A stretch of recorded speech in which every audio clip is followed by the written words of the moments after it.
That was Stuart Elliott, formerly of the New York Times, an excellent writer and very interesting guy. You're listening to Stribling's New York on WOR AM 710 on your digital dial, an iHeartMedia company. Stribling and Associates has been in the real estate business for over 50 years, and we have a guest from one of our offices on joining us today, along with producer Tony Simone here in the studio, Confidence Stimpson. Welcome. Well, Welcome. Thank you. Nice to be here. Confidence. And it hasn't actually been, I think Elizabeth Stribling would be a little upset to hear you say she's been in business for more than 50 years. It's actually been since 1980. Sorry, I don't know why I said 50. Confidence is a wealth of knowledge. You see, I was waiting for, I was testing you. Yeah, I will get in trouble with Libba, but I was looking through my notes, and I usually read a piece of copy. And you were a copywriter at Y&R, so you know this. And sometimes if I don't have something in my hand, I'm forced to improvise. And like some people in the media, I tend to exaggerate things. Well, Elizabeth did buy Wells and Gay from Mr. Wells, actually. Actually, not Mr. Wells, Mr. Gay's partner when he died. But that company was started in 1819, so we have our roots in a very, very old company. In fact, I believe we're the oldest continually operating real estate company in the country. There we go. So there is some truth to the ethos of my statement. But let's talk more about you and your experience. And you went from a successful advertising career into real estate. Tell us about what you do. Well, I sell co-ops and condos and townhouses, lofts and regular apartments, and I've been doing that for 27 years as of March. And I've spent all of those 27 years at Stribling, which is an excellent company. I very much enjoy working there, and I love the people, and I have no intention of ever moving. Well, it says on your bio that you've sold everything from $130,000 to more than $10 million from lofts, co-ops, condos, townhouses in Manhattan, from TriBeCa to Harlem and Brooklyn, as well as one development project. So you seem to be peripatetic all over the map, and I think that makes it exciting rather than just focusing on one area. Yes, it does. And I pretty much, most of my business is referral based at this point, and I go where my referrals take me. I mean, I sold a loft for somebody on Spring Street a long time ago. And then after she moved to Brooklyn with her husband, they bought a townhouse, but then they wanted to sell it, and they called me, and that was one of the ways I got to Brooklyn. And now, have you been to Harlem recently? Because that's like a favorite area of mine that I ride around on my bike early in the morning, and I've sold one apartment there. Well, Harlem is actually quite gorgeous, and it's a great place to find very old townhouses that have not had the guts ripped out of them. You can still find a lot of original detail in many of those townhouses. The only problem is that you do have to get a certificate of non-harassment in order to have a certificate of occupancy. So the paperwork can get complicated, but they are quite beautiful. And I just did a blog post on Astor Row, which is a beautiful row of brick townhouses that have front gardens and front porches painted green. They're quite lovely. That sounds lovely. Yeah. Well, tell us about your blog and where we can find that. My blog is called With Confidence at blogs. No, wait a minute. Sorry, you think I know. That. You would think I'd know by now, but it's withconfidence.blogspot.com. And you can also just Google you, or I imagine go to Confidence Stimpson. If you go to the Stribling website, it's pretty easy, and find you there. And our blog is mentioned there too. And your blog is mentioned right there. I could have fixed that 50-year fumfer by just going, it's www.withconfidence.blogspot.com had I been quick enough, but I'm slowing down. So what else can you tell us about your business and what you do?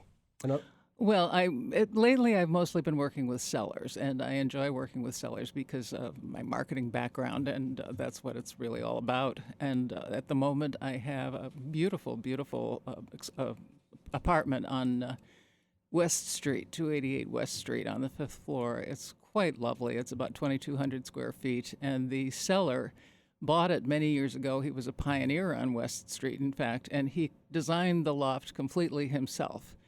And it's quite interesting. It's got lots of little nooks and crannies, and he was concerned that it might be too taste-specific for most people, but I reassured him. I said, yes, it is taste specific, but it happens to be my taste. And I think it'll be other people's taste as well. Where is 288 West Street? What's It's between Canal and Watts.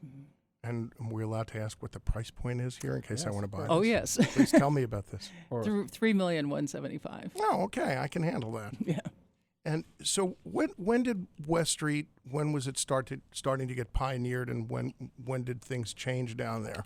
Well, I think it was probably about 15 years ago. I can remember actually 27 years ago when I got in the business, nobody wanted to live in TriBeCa. There were two. That's changed. Yes, absolutely. There were two co-op buildings. There were 60 Hudson and 90 Hudson, I think, were the two addresses. And we would go down there every once in a while because people would be trying to sell their lofts, and they would want us to come and see if we could sell them. And of course, nobody ever wanted to buy them. I mean, it was people could not get divorced in TriBeCa because there was no way to divide up the community property. But it's changed, and it perfectly illustrates my feelings about real estate, which are, if you want to know what's going to be the next hip, edgy, hot place where everybody wants to live, just think of where you would not be caught dead. And that is how it works. I think that's a wonderful philosophy. Well, it happened in Soho. It happened in TriBeCa. It happened in the meatpacking district. It happened in Williamsburg. Right. It happened in what's the name of the places? There are several places in Brooklyn where that's happened. We talk about them all the time. Right. Bushwick, yes. Bushwick, Bed-Stuy. Bedford-Stuyvesant. Yes, all of those. Staten Island, South Bronx. Now people are buying everywhere in the five boroughs. We're a big city. We're 5 boroughs. That's right. I think that's actually a good thing. We just did a deal in City Island. So there you really? go. Yes. Yeah. I don't know how popular that can become since it's finite, since there's nothing more you can really build there. But it's a beautiful place to live. It's an interesting place, and it's like going to some little fishing village or something. Could be anywhere else in the country or the world. Well, not the world, but anyway, on the East Coast. We're going to talk a little bit about co-ops versus Yes. condos, since we only have a few more minutes. Okay. But we all have confidence back on, of course, because we love confidence. With confidence, yes. With confidence. Well, at the moment, there is a vogue for condos. Everybody wants to have a condo. Nobody wants a co-op. Everybody is not always right.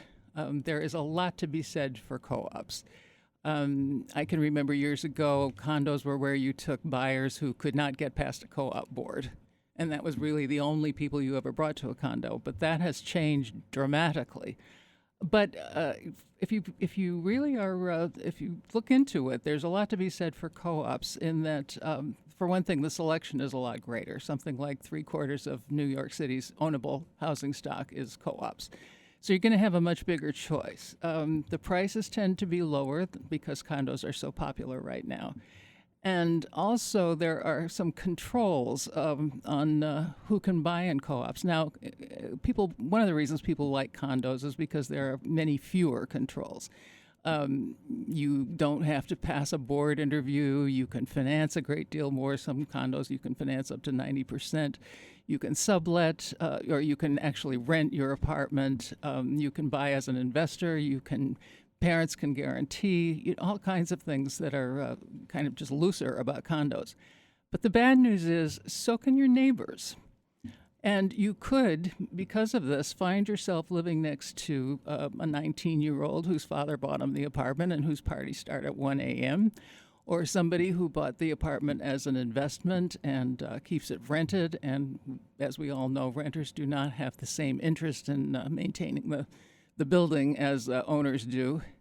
So they're really, and also you don't know if they are as financially stable as you may be. You cannot buy a co-op unless you can afford it. Sure. But you can buy a condo, and because of the large amount of the housing stock in New York that is co-ops, that is why we escaped all of the foreclosures a few years ago, because you just can't buy one if you can't afford it. Do you notice that some condos are starting to add more intricate board packages? Yes. Although they can't pass on somebody, they can require things? Yes, absolutely. Condos are getting more like co-ops, and co-ops are, to some extent, getting more like condos. And I don't understand those very intricate board packages for condos because they can't turn you down. I mean, all they can do is buy the apartment themselves for the contract right, that's price. called the right of first refusal. Yeah. So you could submit a board package that's fairly incomplete, and they really don't have a right to then do anything, right? Exactly.